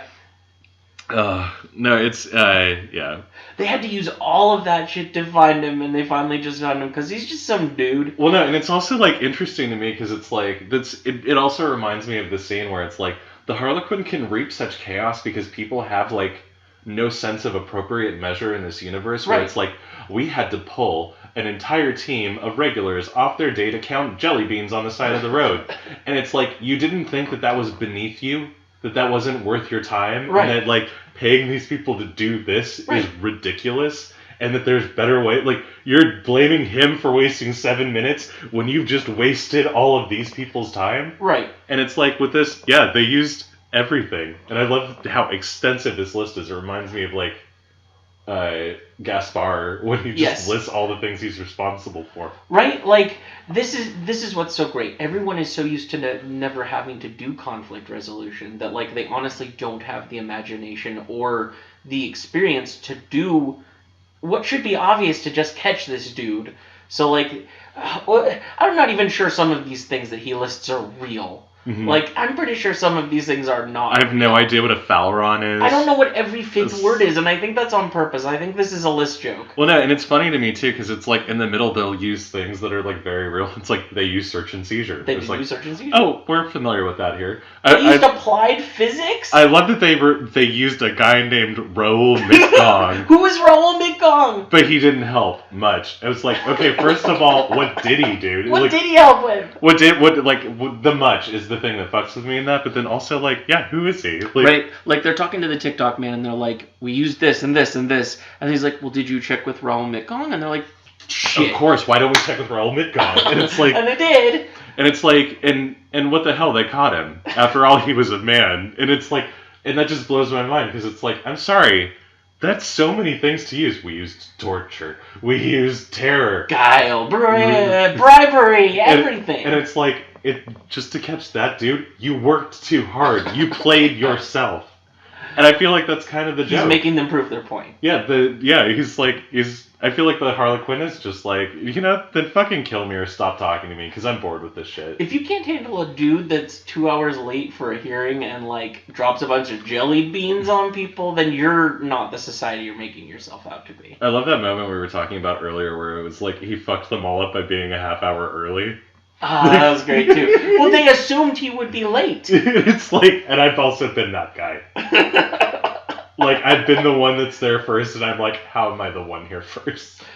One time I'm early. So this is the end of that bit. He's taken before the Tic-Tock Man. Repent, Harlequin, said the Tic-Tock Man. Get stuffed, the Harlequin replied, sneering. You've been late a total of 36 years, 5 months, 3 weeks, 2 days, 12 hours, 41 minutes, 59 seconds, 0.03611 microseconds. You've used up everything you can, and more. I'm going to turn you off. Scare someone else. I'd rather be dead than live in a dumb world with a boogeyman like you. It's my job. You're full of it. You're a tyrant. You have no right to order people around and kill them if they show up late. Yep. So good. So good. I can't wait for this to be made into a movie. This is going to be so great. I can't either. I'm having so much fun reading it. I know. It's pretty delightful. It's just the way that it's written. You have to do it in a voice. Right? You have to do it in the voice of the Tic-Tock Man and the Harlequin. Yeah. Like, oh, get stuffed. guess so. Screw you. And it's like, I love that it's just all clipped and it's quick response. Like, it is. It's very dialogue, like, it's very real dialogue. No, and I love that too, where it's like, I feel like it goes along with just the institutionalization that the Harlequin rails against, but like, I love this thing where it's like, I'm sick of, if the alternative is dying, do it. I don't want to live in a world with a guy like you. And he's like, it's my job. And it's like, my job. It's not your job, you're a tyrant. And I love that because it's like, there's some people where it's like, it's just my job. It's like, no, you're being a dick right now. Like, you're aware. You have no right to order people around and kill them if they show up late. Yeah. Yep. No, they don't. Like, everyone's gotten used to that, but like, he is a tyrant and he kills people. That's the beginning and end of it. Mm-hmm. Pretty great. Yeah. You want to do recommended readings? Yeah. So that's that's Repent Harlequin, said the Tic-Tock Man. Said the Tic-Tock Man. Do you want to do inspired and related readings? I'd love to. Do you mind if I go first? Please. I'm gonna start with the graphic novel and movie of V for Vendetta for its overlapping themes with TikTok. We've already talked about it a little bit before. Yeah. Well, no, and it's actually, that super fits too, because like with V's whole, like, I'm behind this mask, there's an idea. Right, exactly. But it's like, yeah, after the Harlequin is sort of taken out of commission, like, there other glitches in the system start to show up because other people are picking up his example. So it's like, it never really was a it was a person named Evan.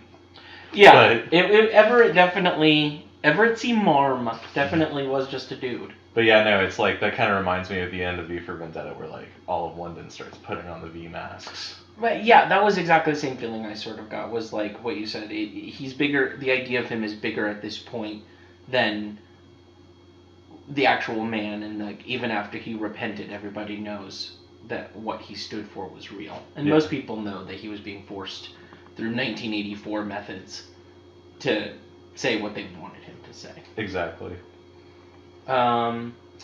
As to recommendations from the author, let me start, since we're talking about graphic novels, with the graphic novel for City on the Edge of Forever. It's graphically illustrated, and it's based on his intended original script, which, if you're an Ellison fan and you kind of heard what he said before, I think it was really important to him that people read his original ideas for things, not necessarily what they got adapted to. He was infamous for holding grudges on people either stealing his intellectual property or mismanaging adapting it, which is especially interesting for why he only finally allowed Straczynski to option it, because he argued long and hard with Star Trek, and he specifically blamed Roddenberry for what he said was mistakes with what he wrote. I still think it's a fantastic episode, but like, I definitely recommend reading his intended original script in this format. No, and I totally agree with you, and I'm actually very interested in those stories, because it's like, don't get me wrong, I do really like Gene Roddenberry. I think he was like revolutionary in a lot of ways. Oh yeah. I think he was incredibly close-minded other ways. Big Rod, yeah, he definitely had his shortcomings. And I think if you read this and then you watch the episode, that's a really cool way to see kind of what his beef was with people managing his work. The art in it's fantastic too. It's really good. The other graphic novel I'd recommend is Batman 66, The Lost Episode. Basically, the Adam West 1966 Batman. There were a bunch of episodes written by other people besides Ellison that were just considered too adult for them to make into the show. And I think as the show wore on, it got harder and harder to do anything adult in it, so most of it just became very kid-like. They sort of lost the hard edge that kind of was in the beginning.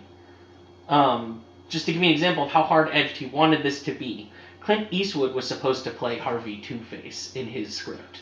Oh, that would have been so good. Would have been incredible. I would have loved that casting. Yep. Aside from being a really good adaptation, DC included Ellison's original pitch, The Two-Way Crimes of Two-Face, in the graphic novel, along with notes and revisions. So, one other fun thing you can do if you want to do a side-by-side, graphic novel of City on the Edge of Forever and the actual episode. You can also do graphic novel Batman 66: The Lost Episode, and watch the animated movie Batman vs. Two-Face, where they got Adam West in his last role before he passed away to play Batman one more time. And Aww. yeah, it's really sweet. And William Shatner actually ended up playing Two-Face instead of Clint Eastwood, which is considering the two of their cred and that they never met with each other in real life. I think it's really cool to kind of hear them face off verbally. Yeah. Yeah, so between those two things, just to be clear, the animated movie does not use the original concept script or the original pitch idea. It's just an origin story of Two-Face as it would have been done but animated. But if you watch the two together, if you read and watch, there's a lot of similarities between the two. They clearly were paying respect to Ellison's script concept ideas, even if they didn't necessarily execute them in the same way. Mm-hmm. The video game I mentioned before of I Have No Mouth and I Must Scream. Oh yeah. Very, very fun. Which we might actually do, like, because we should watch the watch through. Yeah, we want to do the watch through and like do like sort of a mini-sode. Or actually, we should do just a full episode where we where we do the story and the video game. Just to give you a taste of what that is. There's definitely enough. We did that with Minority Report, and it would be kind of interesting to do it with something that's not a movie. Right. Yeah, and you know what? I would say there's enough story in here to actually be almost considered a movie.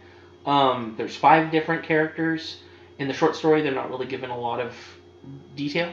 And in the video game, Ellison expanded on all of their origins and did some pretty crazy stuff considering what video games were being made at the time. So the characters are a suicidal loner, a mutilated brute, a hysterical phobic, a secret sadist, and a cynical paranoid. And one of those characters is an ex-Nazi. So it's definitely going to be a good one. Yeah. Yeah. So those are my recommendations. Those are good ones. Yeah. Was it, I totally have to, like, jump on your Batman with that, too, because it's, like, when I read this, the first thing that came to mind was The Killing Joke by Alan Moore. And mainly because I feel like it's definitely like this story, but, like, sort of way darker. Oh, yeah. And it's, and I love that, too, where it's, like, it's a thing that comes up in the Ellison story where, like, the Tic-Tock Man and the Harlequin, I feel like, are both aberrations of the system. Sort of, like, they're exact opposites that sort of need to be, but, like... You could almost argue Batman is the Tic-Tock Man in many ways. Exactly. Yeah, no, it's... Yeah, if Batman were just, like, a terrifying, like, over-presence, he would be the Tic-Tock Man. Yes. And And he meets his opposite in, you know, the trickster, the Dark Harlequin. The Dark Harlequin, the chaos being, you know, versus order, and it's the unstoppable force, the immovable object. Yes. But then you also have this thing where it's like, I love in The Killing Joke because it goes back into the Joker's past. Air quotes, because it's like, because you're getting this from the Joker, you really don't know how much you can trust it, and the Joker even says in that text, like, right. You know, some days I remember the past one way, sometimes I remember another. I prefer the past when it's multiple choice. It's a beautiful metatextual sort of encapsulation of its own idea, because Alan Moore liked to unite origin stories.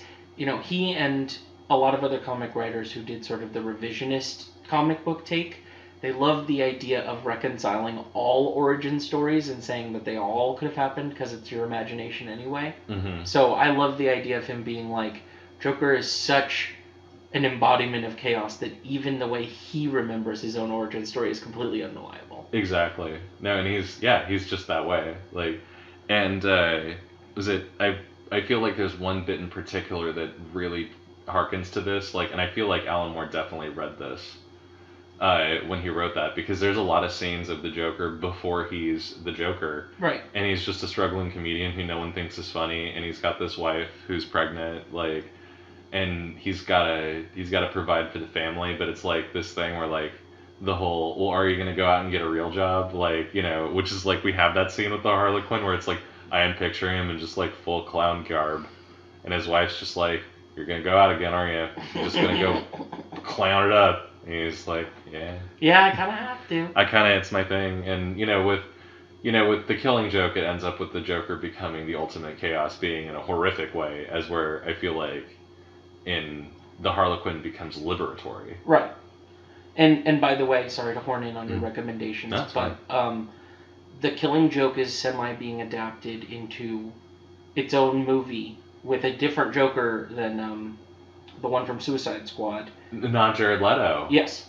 I'm kind of okay with that. It's a Martin Scorsese film, and they're going to have it be set in the 80s before Joker becomes a Joker. He's a comedian, and Joaquin Phoenix is playing the Joker. Oh my god, I want to see this so much, and I would only pitch one thing to whoever's casting this, and it's for Barbara Gordon.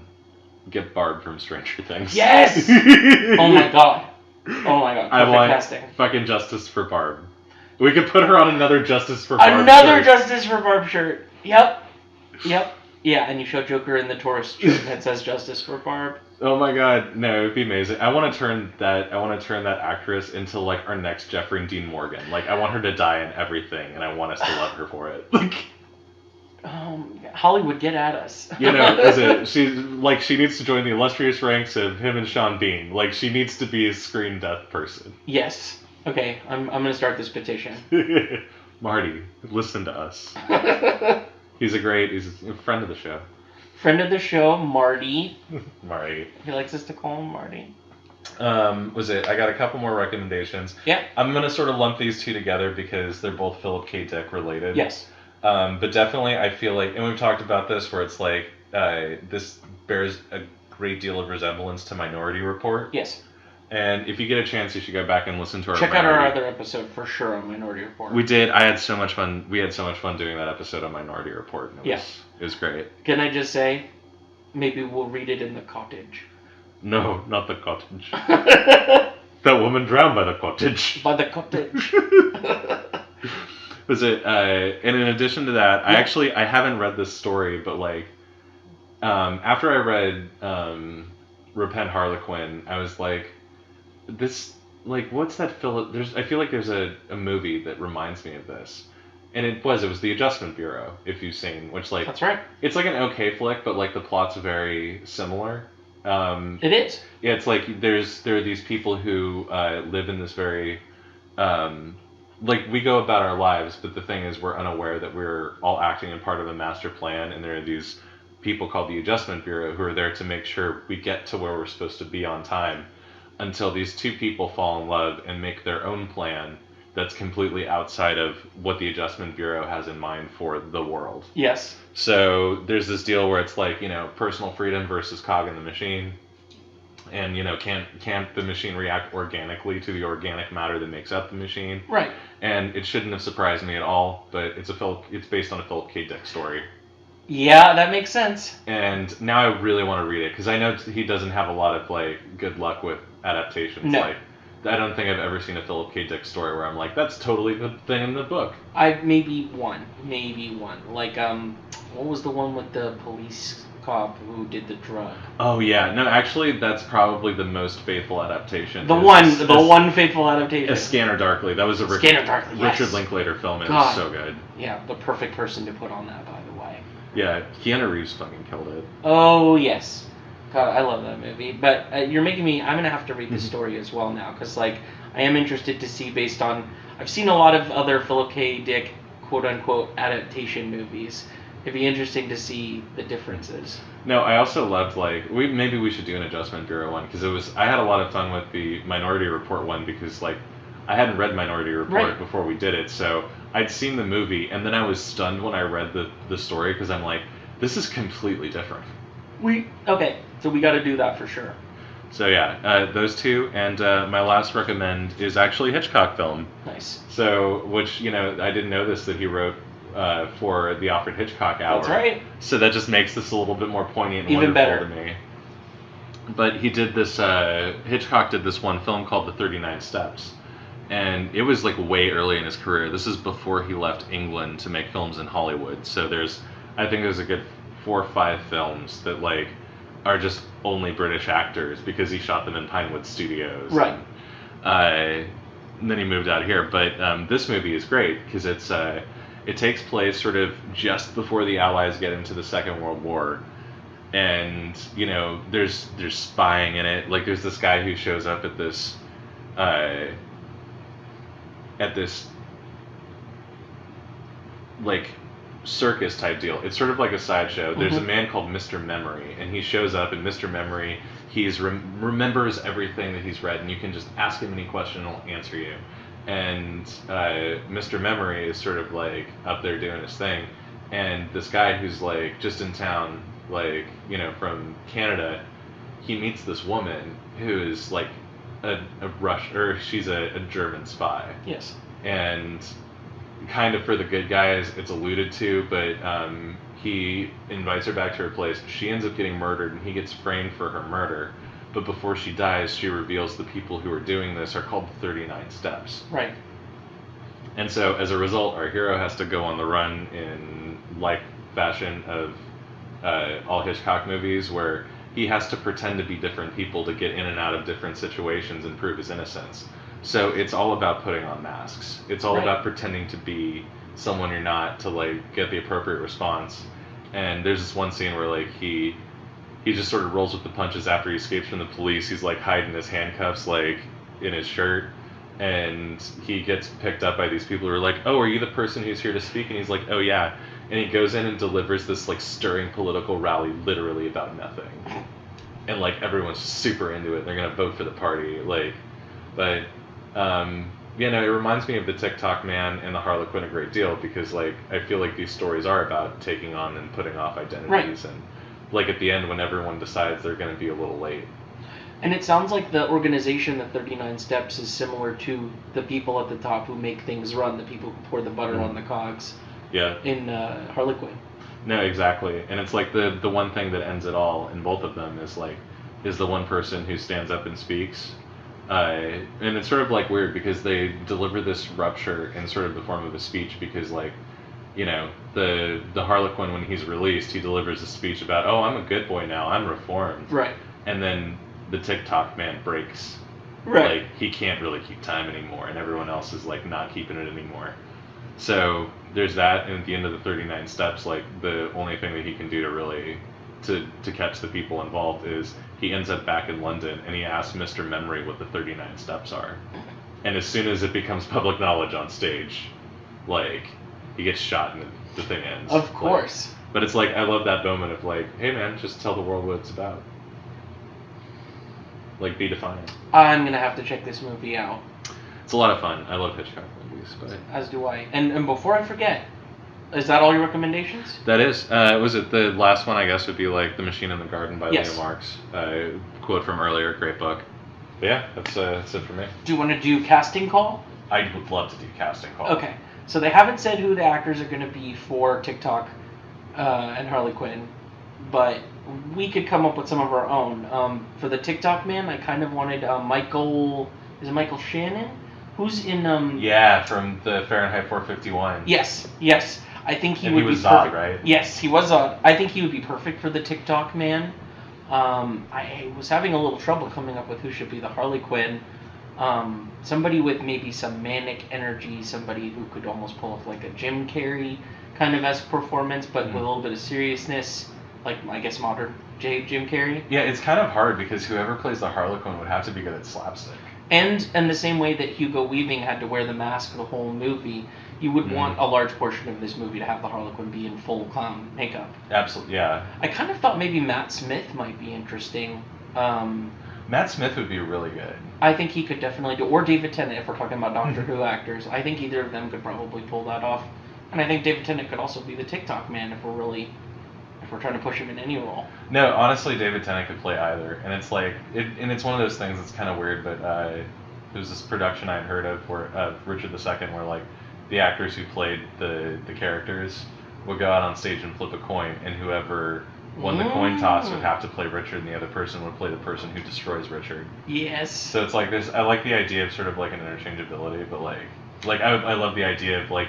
I would love it if the Tic-Tock Man and the Harlequin were somehow the same person. God, oh man, if you show them most of the movie, both in their masks, That would be a real neat reveal. I don't know how you would do it, but It would be hard, but man, it would be good. yep. Who did you have in mind? Anybody interesting? So I have like this really weird picture in my head of it being like just sort of like a comedy, like a balls out comedy. Sure. So I kind of like the idea of like the Tic-Tock Man being someone who like presents like a great manic energy, and I want to see Lisa Kudrow do it because Yes. Lisa Kudrow has been able to like in every movie that's not like she's great as Phoebe, but in like The Opposite of Sex or her part in Easy A, where she's just like just a stressed out person. Yes. And she's like very angry and very repressed, and it's like I see that in the Tic-Tock Man. Oh, I love this choice. I especially like. I mean, let's think outside the box a little bit. Why does the Tic-Tock Man have to be a man, right? Yeah.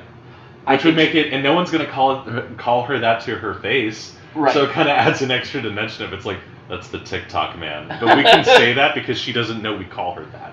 Okay, I'm definitely gonna say I'm voting for you on this one. I really like that. So was it? That's my idea for the Tic-Tock Man. Mhm. For the Harlequin, I want Jermaine from Flight of the Conchords. Oh my god. Okay. Like, how is he gonna do any of those action scenes? But yes. It's like I would love just to see a scene of him just like fighting with his wife and showing up early or late. Like he can definitely do buffoonery and Yes. he can Oh, do yes. intent. And also now there's gonna have to be a musical number in this movie. If Yeah. Jermaine is there, there's gonna have to be a They musical gotta number. do the music. He's gotta. Okay. This is He amazing. does come in and sing a song about the moonlight in Vermont. He does. Okay. Anybody here who's friends with Straczynski, Yeah. Oh my God. Del Please. Toro, please tell them this pitch. Lisa Kudrow. Okay, get them all on the phone. I'm calling them all right now. I love it. Okay, perfect. We got our casting, and we should consider this a future segment as well for other stories. No, I would really love to do that, and it's like then obviously there's going to be some stuff we cover in the future that already has casting, Right. which I think for our Watchmen episode is going to be fun because I kind of want to be like, okay, but who else could we have got? Well, right. Watchmen is going to be very interesting. In HBO, I know they've hired some people, but they haven't really said anybody who's going to be the quote-unquote major characters yet. Mhm. So I think we could still get that. Yeah. So if you like our ideas, you should totally give us jobs Yes! as on your production. If not, you can take the idea because we just want good stories out there. Ultimately, I would love good stories to be out I there. want good stories. I want Lisa Kudrow and Jermaine to get paychecks, and I don't think they'll disappoint you. So, yeah, if you want to take... I know that Ellison already approved Straczynski's script, but, like, if you could just add in some musical numbers, hire Jermaine and Lisa Kudrow, I think you're going to be all set. I think so, too. Well, is that, shall we end our episode? Let's do it. All right. Ending commencing. Thank you very much for listening to Greetings from the Mirror Zone. I have been Bryce Skidmore. Wooga wooga wooga, and I've been David Leskin. Hi-ho! Hi-ho! See you soon. Bye.